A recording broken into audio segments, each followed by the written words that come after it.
Hi, I'm Kat Cosley. Up next on Deals. These breathtaking tablescapes look like $1,000,000, but this designer says you can create your own for a lot less. You never have to sacrifice high style and sophistication for affordability. And just by using things you already have on hand, you can absolutely recreate this for all your dinner guests. Don't give your favorite old boots the boot without first checking this out. Whether it's Uggs or fashion leather boots, these DIY restoration tips will have them looking like new in no time. When we think of eating healthy, we don't typically think of canned or frozen foods, but maybe we should. The frozen vegetables are picked at the peak of ripeness and frozen right then. Surprising tips for eating healthy on a budget. Plus, creating a perfect gift basket, the do's. You're going to have to keep items upright in other ways. And the don'ts. Do not place chocolate items and fragrant candles together. Live well for less with deals starting right now. High-style tablescapes without the expensive price tag, and you won't believe what we've used to decorate it with.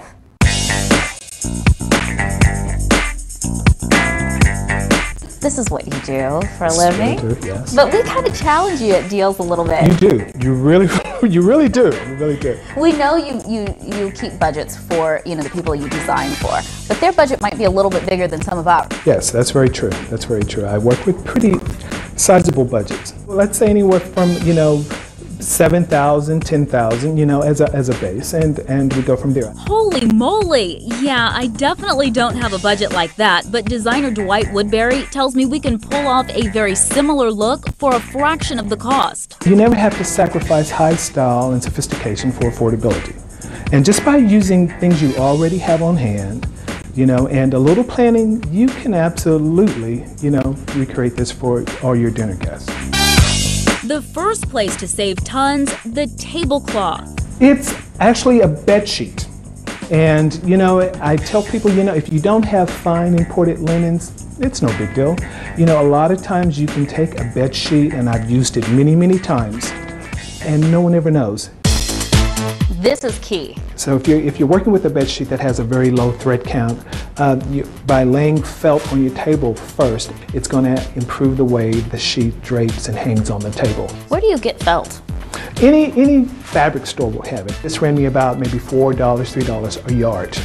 And we're working with about 3 yards here. Dwight dresses up the bed sheet with this homemade vellum overlay. What did we do with this? It's almost like a corset. That's interesting that you would pick up on that. But that is truly the inspiration of this overlay. I like using vellum because of the transparency that it has. But if you don't have that or want to buy it, you can achieve the look with plain old printer paper.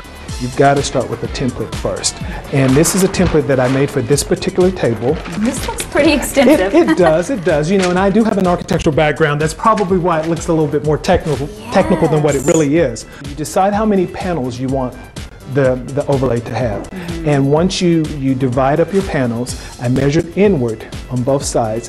That tells me what size each vellum panel needs to be. We punch holes in it to lace the ribbon through. It's important that you start from the corners because that's where it all laces together. And then once you get that done, you decide how far you want the holes to be spaced apart. I usually do about 2 inches, 2.5 inches apart. Then once you get your holes in, then you just string the ribbon. Well, actually, we should have gone under. Oops. Because you want the excess to stay on top. This is why I'm here, so I can make all the mistakes, so you don't make them. So then we lace under. Oh. Dwight advises, do not do this the same day as your party. I don't want to receive any emails, saying, wait a minute, what's that? This is not, you made it look a lot easier, Depending on the size of your table, it could take a couple days to do. Glasses? These are just juice glasses that I had around the house, and I took them and I'm going to use them as risers, and I filled them first with dried split peas. How cool. Kind of cool, yeah. We'll put them there. He uses recycled glass from an old piece of furniture as a riser in the middle of the table. Here I'm just taking vases that I already had. It smells great, doesn't it? I know. And filled them with coffee beans. Wow, Oh, put that on here. Just set that on there. And look at this. He adds a branch as part of his centerpiece. He gave it a good cleaning with some bleach and water. You wouldn't want any uninvited guests showing up for your party.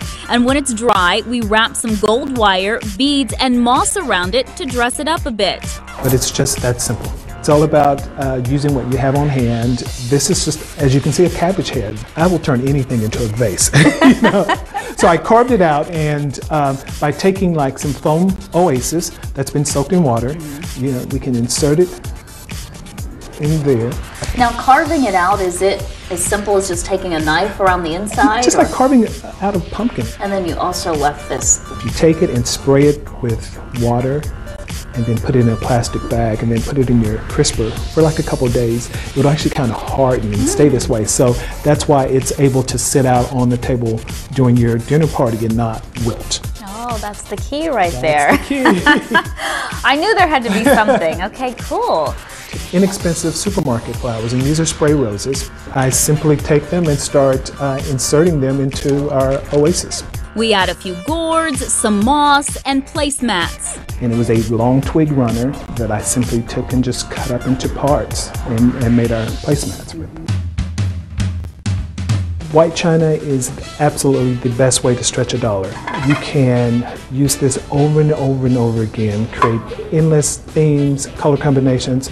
Well, there was only one place setting in this design and one in that, but if you put them together, they really work great together. Yeah, they complement so each other. I'm all about, again, mixing and matching. So believe it or not, for about $18, we're able to set a place setting for 6 people. I love it. It's crazy, I love right? it. Crazy. And look at these cute name holders. I took like little ghost pumpkins, and I took like little squares of vellum, wrote names on them, and just used raffia to secure it onto the stems of these little pumpkins. And there's one for me. Absolutely. There's a place here at the table for you, Kat. I love it. We just sit one center on each dish. He adds a few flameless candles to set the mood and continues with the theme of mixing and matching. And your napkin rings. Those are gorgeous. I know, aren't they? Yes. Very high-end and chic, aren't they? Very. Yes, well, I made those. You can take any type of inner tube that you might have, from like aluminum foil, Glad wrap.